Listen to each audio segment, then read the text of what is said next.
Hello everyone, I'm Keerthisri. నేను ఆంధ్ర యూనివర్సిటీలో ఎంఎస్సీ మెరైన్ బయోటెక్నాలజీ చేస్తున్నాను from the department of marine living resources. ఈరోజు ఈ వీడియోలో నేను నా పర్సనల్ జర్నీ అనేది షేర్ చేసుకోబోతున్నాను. లైక్ ఎగ్జామ్కి ఎలా ప్రిపేర్ అయ్యాను, ఏ ఎగ్జామ్ అటెంప్ట్ చేశాను, counselling and then hostel details. Initial exam ప్రిపరేషన్కి వస్తే ఈ ఎంఎల్ఆర్ డిపార్ట్మెంట్కి సపరేట్గా ఎగ్జామ్ అనేది వేరేగా ఉండదు. It was include in the life science paper only. So ఈ పేపర్ అటెంప్ట్ చేయడానికి మనకి జనరల్గా డిగ్రీ బేసిస్ అనేవి సరిపోతాయి. Although it was a tough exam, ఎందుకంటే అన్ని సబ్జెక్ట్స్ అనేవి ఇందులో కలిసి ఉంటాయి. But we can crack it very easily. నేను ఈ లైఫ్ సైన్స్ పేపర్ని అటెంప్ట్ చేశాను and I got 758th rank in this paper.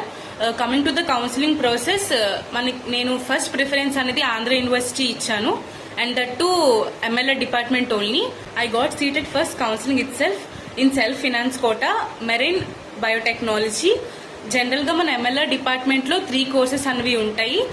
First marine biology and fisheries, తర్వాత coastal aquaculture and marine biology and the third one is marine biotechnology.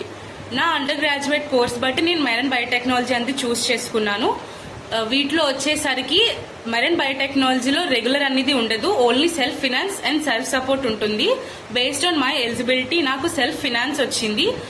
Due to some reasons నాకు scholarship అనేది రాదు. So నేను నా fee అంతా first అటెంప్ట్లోనే clear చేసేసాను. కానీ self finance అనేది స్కాలర్షిప్ ఖచ్చితంగా వస్తుంది, సెల్ఫ్ సపోర్ట్కి స్కాలర్షిప్ రాదు. సో వాళ్ళు జాయిన్ అయినప్పుడే మొత్తం ఫీజు అనేది కట్టేసుకోవాలి. Coming to the coastal aquaculture and marine బయాలజీలో రెగ్యులర్ అనేది ఉంటుంది. రెగ్యులర్కి ఫీ తక్కువ ఉంటుంది. So regular and self finance అనేది స్కాలర్షిప్కి ఎలిజిబుల్. అక్కడ కూడా సేమ్ సెల్ఫ్ సపోర్ట్కి స్కాలర్షిప్ అనేది రాదు.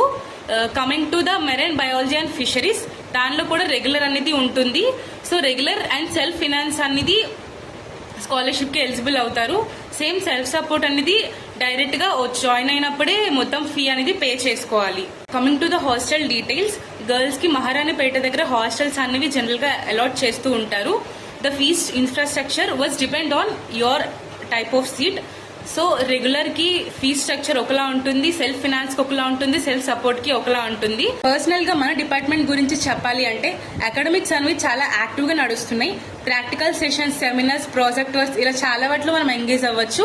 దాంతోపాటు ఫీల్డ్ ట్రిప్స్ కూడా మనకి చాలా ఉంటాయి. లైక్ బీచ్ని ఎక్స్ప్లోర్ చేయొచ్చు, సిఎస్ఐఆర్, ఎఫ్ఎస్ఐ అలాంటి వాటిలో కూడా మనకి చాలా సెషన్స్ అనేవి జరుగుతూ ఉంటాయి. ఇంక్లూడింగ్ దట్ మనకి మన డిపార్ట్మెంట్ మీద అవంతి అనేది ఉంటుంది.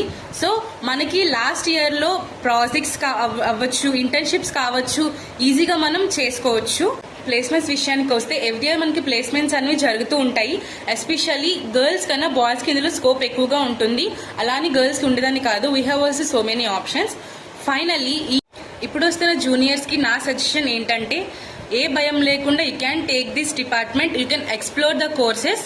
దాంతోపాటు నాకు ఆక్వాకల్చర్ మీద స్కోప్ లేదు, అసలు దీని గురించి ఏం తెలియదు అని భయపడాల్సిన అవసరం లేదు. We have a good approachable faculty here. దాంతోపాటు మేము కూడా ఉంటాం. You can ask us without any fear. Thank you.